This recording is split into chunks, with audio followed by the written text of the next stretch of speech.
Yo Chelsea fans, welcome back to Bridge of Blue bareng gue Nanda Sugiono. Di video kali ini seperti biasa gue akan mengupdate beberapa informasi mengenai Chelsea selama beberapa hari terakhir.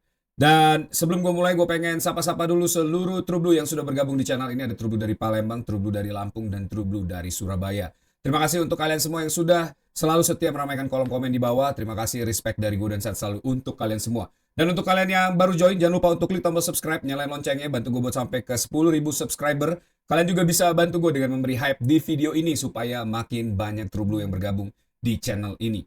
Sebelum gue mulai, buat kalian yang mau membeli jersey klasik dan kualitas modern, langsung aja ke jerseymegastore.id. Kalian bisa cari jersey favorit kalian, tap ke all product, dan gunakan kode JMS Strip 10 untuk mendapatkan diskon 10%. Jadi tunggu apa lagi, langsung aja ke jerseymegastore.id, pilih jersey favorit kalian, dan check out menggunakan kode JMS Strip 10 untuk mendapatkan diskon 10%. Kita mulai aja berita pertama. Ini gue coba rangkum dulu. Ini pertandingan Piala Dunia 2026 di semifinal kedua yang menurut gue mind blowing. Tinggal 10 menit lagi Inggris bisa melaju ke final kedua mereka di Piala Dunia. Tapi sayang, technical disaster dari pilihan yang diputuskan oleh Thomas Tuchel di pertandingan ini dengan mengubah sistem berhenti untuk menyerang, berhenti untuk mencari gol, dan fokus untuk bertahan. Bukan kill the game pertandingan, tapi membuat Inggris membukakan pintu bagi Argentina menuju ke partai final.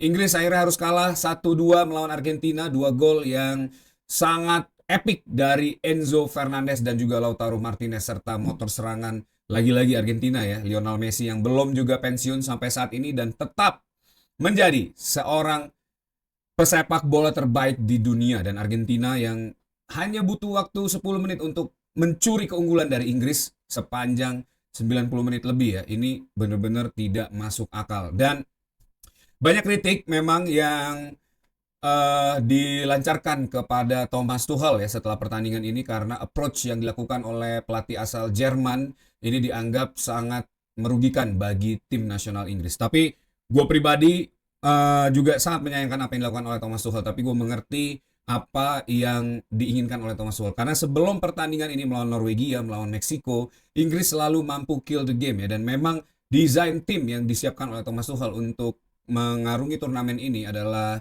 tim yang bisa meresonansi dan melakukan respon ya terhadap situasi di babak pertama hingga babak kedua untuk mencuri gol dan membuat satu keunggulan. Setelah itu mereka akan melakukan reset dan mencoba bermain bertahan untuk memastikan kemenangan. Tapi sayangnya di pertandingan ini, tactical approach yang dilakukan oleh Thomas Tuchel tidak berjalan sesuai yang diinginkan. Satu hal yang menurut gue paling krusial dilakukan oleh Thomas Tuchel, bukan mengganti para penyerang dengan pemain bertahan ya, tapi kesalahan terbesar Thomas Tuchel adalah menarik Declan Rice. Kehilangan Declan Rice di lini tengah tim nasional Inggris begitu berdampak dengan lebih dikuasainya lini tengah pertandingan tersebut oleh Argentina lewat McAllister dan juga Enzo Fernandez ya. Dan akhirnya Enzo Fernandez mampu membuat gol screamer dari luar kotak penalti di menit 80-an ya, 85 mungkin. Dan itu menandakan momentum yang mulai hilang dari Inggris ya dan kembali ke Argentina. Sejak saat itu menurut gue Argentina sudah memenangkan pertandingan, karena kita tahu di 2 pertandingan sebelumnya melawan Mesir dan juga melawan Swiss, Argentina mampu kembali ya dan memainkan sepak bola terbaik mereka di akhir-akhir pertandingan. Dan terbukti akhirnya Inggris harus menundukkan kepala, mengakui keunggulan Argentina dan pulang untuk memperebutkan posisi ketiga untuk kedua kalinya di Piala Dunia ya. Dan ya, apa yang sebenarnya terjadi di pertandingan ini menarik ya untuk melihat bagaimana momentum yang sudah dibangun oleh tim nasional Inggris sepanjang 60-70 menit ini harus hilang. Karena ada keputusan yang memang mungkin secara fisikal Declan Rice belum pulih betul dari apa yang dia rasakan di pertandingan sebelumnya, karena di pertandingan sebelumnya pun dia hanya bermain 45 menit ya. Ditariknya juga Reece James dari posisi defender sebelah kanan ini juga cukup mempengaruhi ya, walaupun Jet Spence yang bermain dengan sangat baik di pertandingan tersebut ya, itu juga harus diganti. Dan akhirnya lini defense sebelah kiri Inggris atau penyerangan sebelah kanan Argentina ini diekspos habis-habisan 2 gol Yang terjadi, dua assist itu berasal dari Lionel Messi yang bergerak menuju ke arah kanan. Dan masuknya Lautaro Martinez ini kembali lagi ya. Hal yang serupa terjadi di pertandingan melawan Swiss, di mana ketika Argentina memainkan formasi 4-3-3, ini benar-benar menjadi Argentina yang berbeda dengan apa yang mereka lakukan di sepanjang pertandingan dengan formasi 4-4-2 ya. Dan ini yang kelihatannya kurang diantisipasi oleh pergantian Thomas Tuchel ya, terlalu cepat untuk merotasi pemain di menit ke-60 dan itu akhirnya berbuah kegagalan bagi tim nasional Inggris. Ya di sini gue merasa mendukung Inggris ini seperti mendukung Arsenal sebelum musim kemarin ya, di mana selalu ada next season yang selalu diberi harapan tapi tidak pernah menuju ke puncak, dan itu yang ya akhirnya kita harus bersabar dan para fans Inggris juga harus legowo ya dengan apa yang terjadi, dan akhirnya kita bisa merasakan apa yang dirasakan oleh Arsenal ya sebelum mereka berhasil menjuarai Premier League di musim kemarin. Tapi dengan kegagalan Thomas Tuchel di Piala Dunia ini, tetap katanya FA akan tetap mempertahankan Thomas Tuchel hingga Euro nanti di 2028 ya, dan kelihatannya nanti Inggris mungkin bisa belajar dari kesalahan ini dan mungkin akan banyak pemain-pemain baru, talent pool yang bisa dimanfaatkan oleh Thomas Tuchel, karena jujur di babak pertama dan kedua pun serangan Inggris sebenarnya cukup mandek. Harry Kane yang gue berharap bisa memberikan eh, kontribusi dan impact di pertandingan ini ya, tapi tidak bisa melawan atau tidak bisa keluar dari tekanan para defender Argentina di pertandingan ini. Justru Anthony Gordon yang tampil sangat baik di turnamen kali ini kembali lagi membuktikan ya bahwa memang pilihan untuk memainkan Anthony Gordon di sebelah kiri ini jauh lebih bermanfaat ya dibandingkan dengan memainkan Marcus Rashford. Dan elemen of surprise Inggris yang dilakukan oleh Thomas Tuchel di pertandingan ini adalah memasang Morgan Rogers sejak awal pertandingan ya. Tapi memang secara minute play, Morgan Rogers yang debut di Piala Dunia kali ini dan belum banyak terekspos menit bermain internasional ya di turnamen selevel Piala Dunia ini, banyak melakukan keputusan-keputusan yang menurut gue sangat mediocre ya. Ini terlihat banget bahwa memang pengalaman Morgan Rogers ini masih sangat kurang, di mana ada kesempatan dia untuk melakukan serangan, melakukan build up, tapi justru banyak merilis bola yang tidak penting dibandingkan dengan memberikan peluang bagi rekannya untuk menciptakan gol ya. Dan semoga ini gue berharap Inggris bisa belajar dari kejadian ini dan comeback stronger di Euro dan juga di gelaran Piala Dunia 2030 ya. Coba tulis pendapat kalian para fans Inggris mengenai permainan Inggris dan juga Thomas Tuchel di kolom komen. Para fans Argentina, gue yakin ini subscriber gue juga pasti banyak yang mengidolakan Lionel Messi, Enzo Fernandez, dan seluruh pemain Argentina lainnya ya. Tulis pendapat kalian, apakah Argentina akan survive di partai final melawan Spanyol yang juga memiliki tim yang sangat baik dengan tingkat kolektivitas yang menurut gue jauh lebih matang dibandingkan dengan Argentina ya. Tapi balik lagi, ini adalah Piala Dunia terbaik yang pernah gue tonton, bahkan sampai ke partai final ya, dan dua tim juara kontinental, ini juara Euro dan juga Copa America, akan memperebutkan satu posisi tim terbaik dunia di partai final. Ini memang final ideal dan gue nggak tahu siapa yang akan memenangkan final ini, dan gue bener-bener cuma akan menikmati aja pertandingan partai puncak sebagaimana gue menikmati pertandingan di partai final di turnamen 2022 ya. Oke, kita langsung ke berita utama di video kali ini. Breaking news, ada informasi bahwa Mohamed Salah ini akan mencoba untuk kembali ke Premier League setelah kontraknya habis bersama Liverpool ya. Ini banyak yang ngangkat sebenarnya 24 jam terakhir, tapi belum ada jurnalis besar yang benar-benar menulis mengenai problem ini atau case yang terjadi atau diinfokan di dunia di 24 jam terakhir ini. Nah, ini menurut One Time Sport, Mohamed Salah katanya saat ini belum ada approach atau pendekatan yang terjadi untuk kembalinya Salah ke Stamford Bridge. Tapi Chelsea akan menjadi pilihan satu-satunya bagi Mohamed Salah jika tetap ingin bermain di Premier League. Dia akan menolak berbagai tawaran dari tim-tim lain di Premier League ya, kecuali Chelsea, karena memang seperti yang kita tahu, Chelsea merupakan tim pertama Mohamed Salah setelah pindah dari Basel di tahun 2014 ya. Bahkan Salah ini sempat menciptakan gol di pertandingan melawan Arsenal pada saat Chelsea menang 6-0. Itu kalau nggak salah pertandingan ke-1000 Arsene Wenger ya di Stamford Bridge. Salah menciptakan salah satu gol di pertandingan tersebut.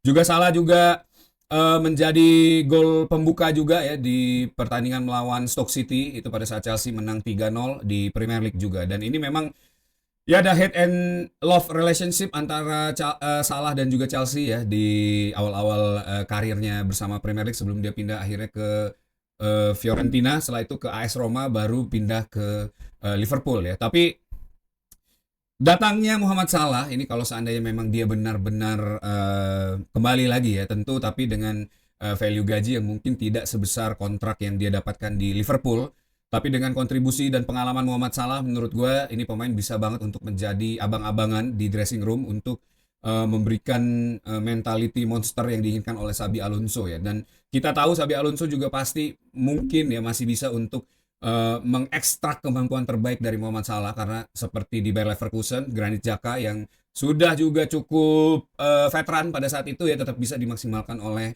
Xabi Alonso di Bayer Leverkusen. Begitu juga dengan Muhammad Salah, mungkin permainannya tidak akan se-eksplosif seperti yang kita tahu pada saat dia sedang prime di Liverpool ya, tapi pengalaman, kemampuan dan juga insting seorang Muhammad Salah dalam reading the game dan juga merespon setiap kejadian yang keluar di setiap pertandingan itu tentu akan sangat bermanfaat buat Chelsea. Dan gue pribadi sangat positif ya, seandainya Chelsea memang menginginkan kembali Muhammad Salah untuk mengganti salah satu winger kita yang mungkin akan keluar ya, Garnacho atau yang lainnya. Dan Muhammad Salah ini bisa banget untuk meng-grooming Estevao Cuenda ya di bawah mentoring seorang Muhammad Salah. Tentu ini pemain akan menjadi pemain yang pasti kualitasnya jauh lebih baik dibandingkan dia tidak memiliki mentor sama sekali ya.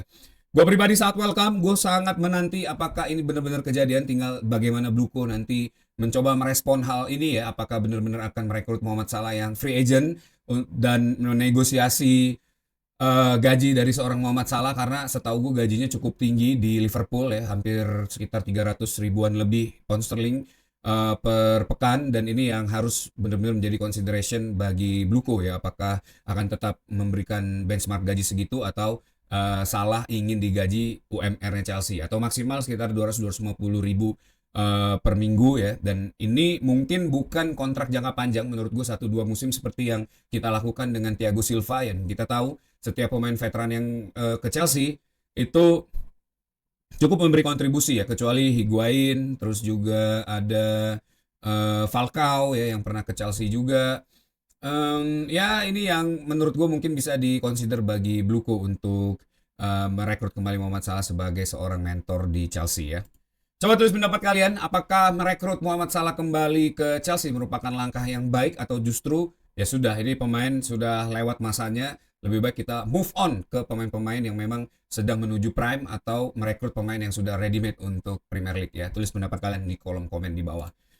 Kemudian ada info juga dari Kieran Gill, Reece James dipastikan akan tetap menjadi kapten Chelsea under Xabi Alonso ya. Ini setelah press conference kemarin akhirnya dikonfirmasi bahwa Reece James akan tetap memimpin Chelsea di musim depan, dan ini tentu menjadi boosting bagi Reece James yang baru saja gagal melaju ke final Piala Dunia ya. Tapi exposure Piala Dunia gue yakin akan mengubah cara pandang dan juga leadership dari seorang Reece James untuk Chelsea di musim depan ya.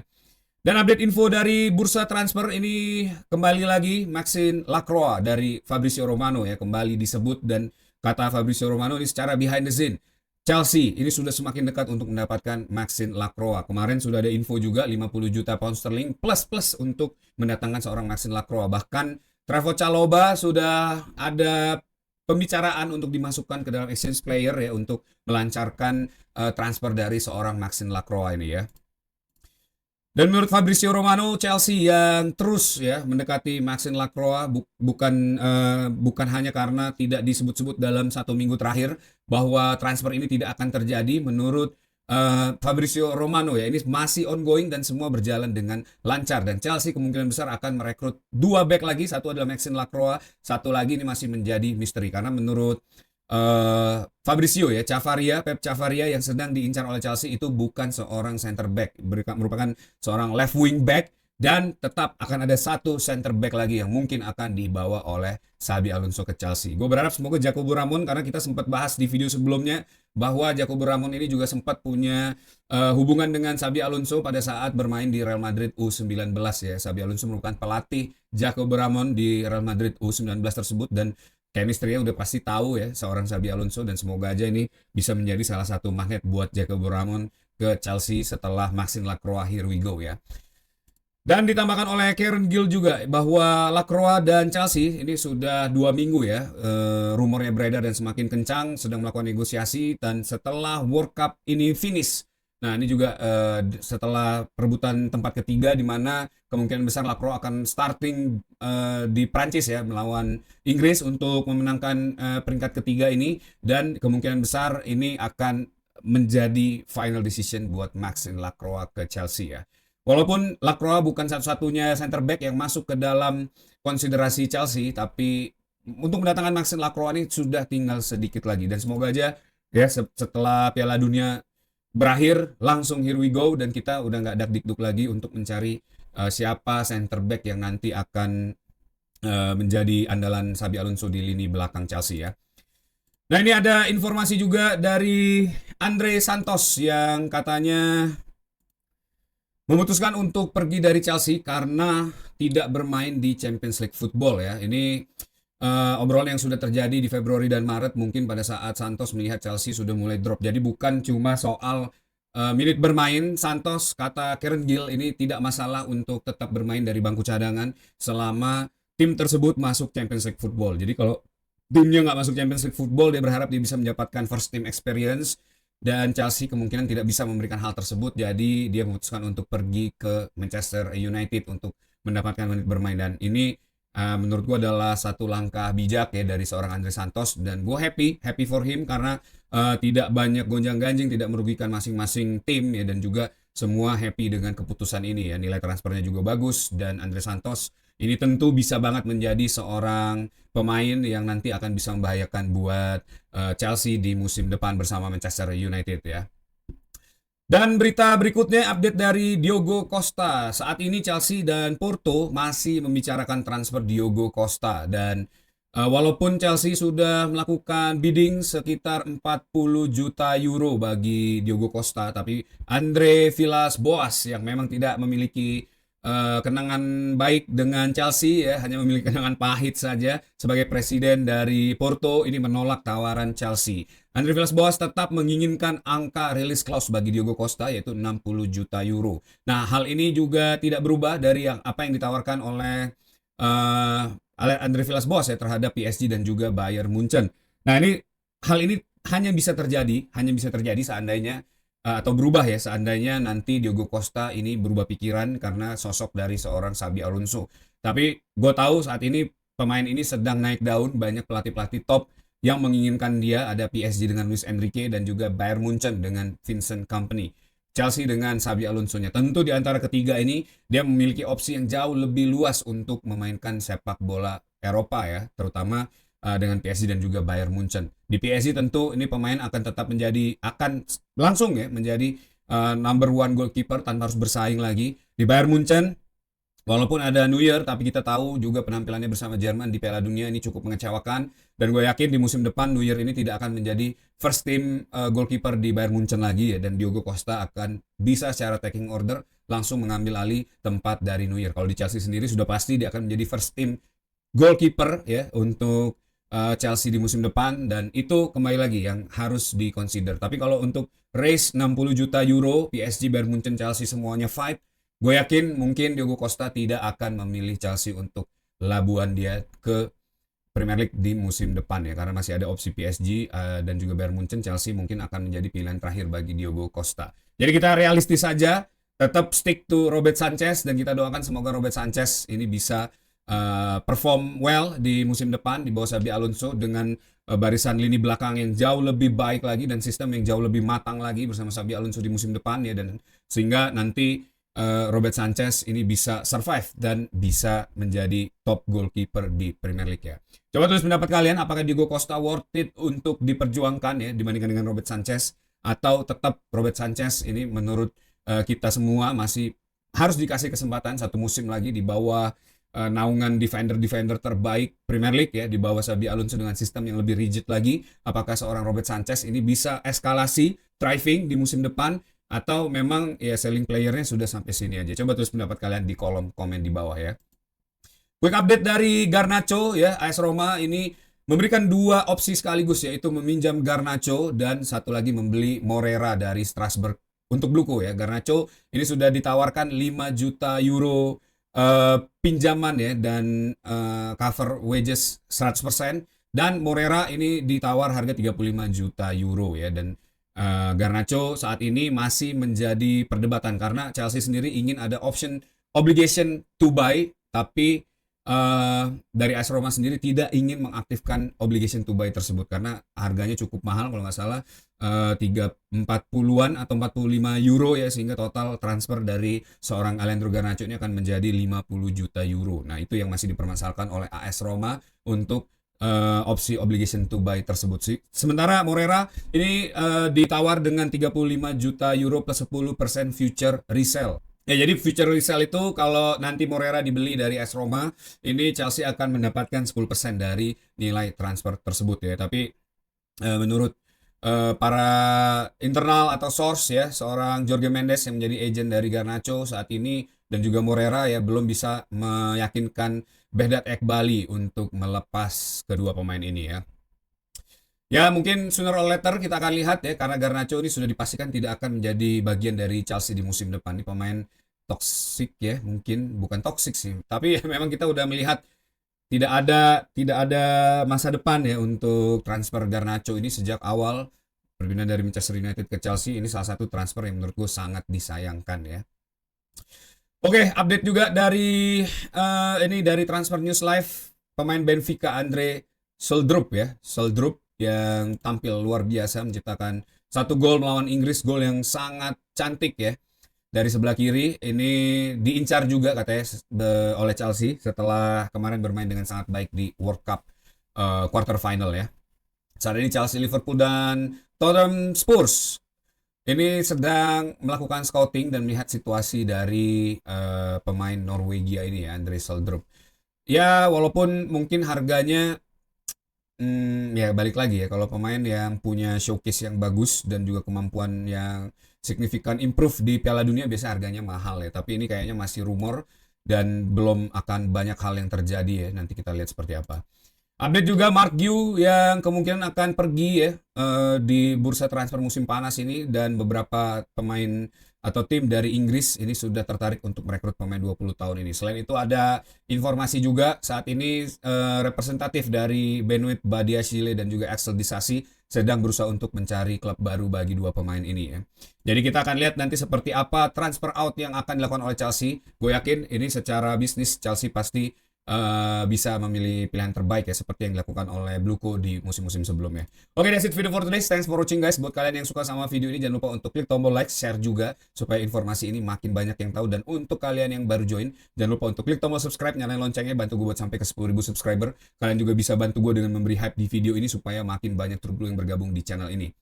Jangan lupa untuk subscribe channel kedua gue, World of Football, ada di home gue. Dan jangan lupa untuk ikutin acara nonton bareng final bareng gue di Start Pom Room di SCBD ya, nanti di partai final. Informasi lengkapnya nanti akan gue post di Instagram gue dan Tackle Bebas. Jadi pastikan kalian semua follow Instagram gue dan juga Tackle Bebas. Thank you buat kalian yang sudah menyaksikan video ini sampai akhir. Tetap dukung Chelsea. Once blue is blue, up to Chelsea.